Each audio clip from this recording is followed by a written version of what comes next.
Құрметті ағайын туыс, нағашылар, құда жекжат, бауырлар. Сіздерді ұлдарымыз Мұхаммед Рахымның және Біләл Ихсанның сүндет тойына арналған Ақ дастарханымыздың қадірлі қонағы болуға шақырамыз.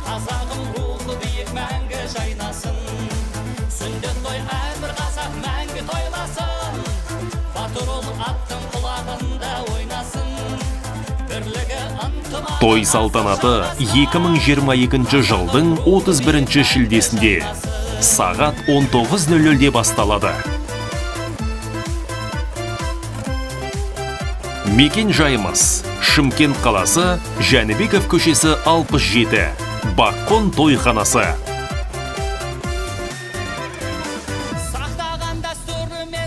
Той иелері Айдарбековтар отбасы, Зейнабил, Майра. Сіздерді асыға күтеміз. Мәңгілік көк аспанда шалқып елім.